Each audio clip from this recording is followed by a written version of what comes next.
Quand on approche la souris d'une ligne, on voit apparaître un plus. Si on clique dessus, on va avoir une liste de ce que Notion appelle des blocs de base.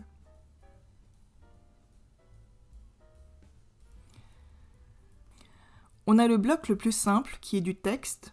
On peut aller sur le plus et cliquer texte et écrire. Ou alors on peut directement ajouter du texte. Et dans ce cas, le bloc est l'équivalent d'un paragraphe dans une page. Dans une page Notion, on peut aussi ajouter une sous-page. Pour ajouter une sous-page, soit on clique sur le plus et ensuite page. Et là, je mets un titre et je reviens dans la page précédente et j'aurai créé une sous-page. Ou alors on peut utiliser le raccourci clavier /page. Entrée. Et là, on crée une deuxième sous-page.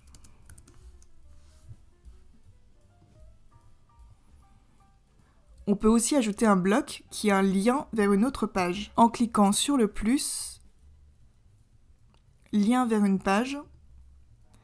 Et là, on peut relier cette page à une autre page. On peut cliquer sur ce lien comme un bouton de site web et on arrive sur la page Bonjour. Dans une page Notion, on peut aussi créer des listes. D'abord des listes de tâches, en cliquant sur le plus, liste de tâches.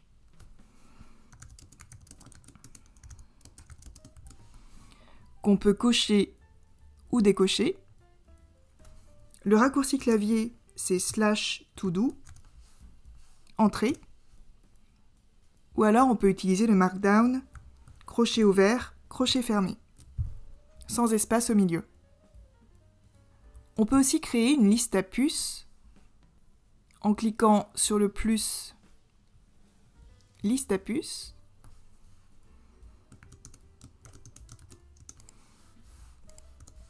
Ou tout simplement un tiret, espace. Ou alors la commande /boulette. Enfin, on peut créer une liste numérotée en cliquant sur le plus, liste numérotée, ou tout simplement commencer par un point, espace. On peut aussi utiliser la commande /num, entrée. Pour mieux organiser les informations dans une page, ou pour créer plus de lisibilité, on peut utiliser un menu dépliant. En allant sur le plus, menu dépliant, et dans ce cas, on peut mettre un titre, et ensuite cliquer sur la flèche, et par exemple créer un bloc de texte, ou alors faire un drag and drop à partir d'un autre bloc avec le bouton à 6 points, à l'intérieur du menu, et on peut donc laisser le menu ouvert ou fermé, ce qui permet de désencombrer la page si besoin. Pour hiérarchiser les informations dans une page, on peut utiliser des titres.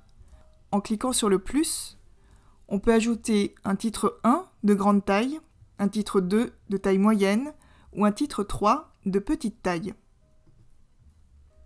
On peut aussi utiliser des raccourcis clavier pour aller plus vite dans la prise de notes, avec des commandes /h1 entrée pour les titres 1,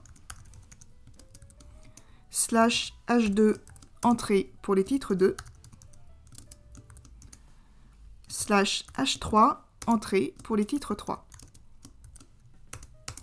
Encore plus rapide, on peut utiliser des markdowns, un hashtag espace pour les titres 1, deux hashtags espace pour les titres 2,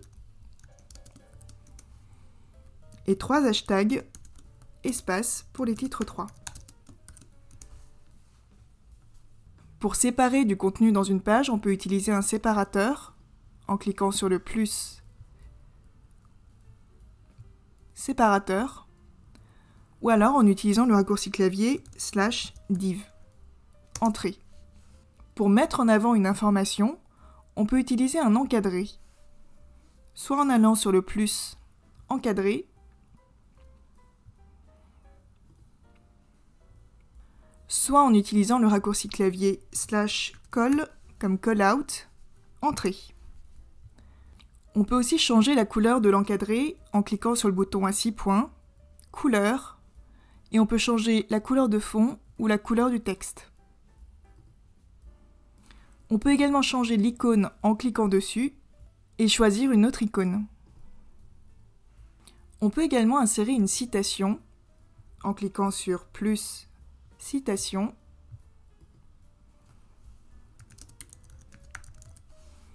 Et en cliquant sur le bouton à 6 points, on peut choisir la couleur de la citation, le texte et le fond, et la taille de la citation, normale ou grande.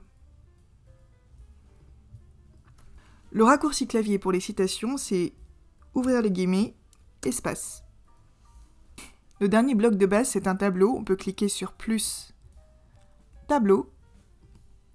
On peut ajouter des colonnes en cliquant sur le plus grisé qui apparaît à droite du tableau. Et on peut ajouter des lignes avec le plus grisé en bas du tableau. On peut écrire du texte dans le tableau. On peut déplacer la colonne en appuyant sur le bouton à 6 points au centre de la colonne. On voit une barre verticale et on lâche la souris. Et de la même manière, on peut déplacer toute une ligne.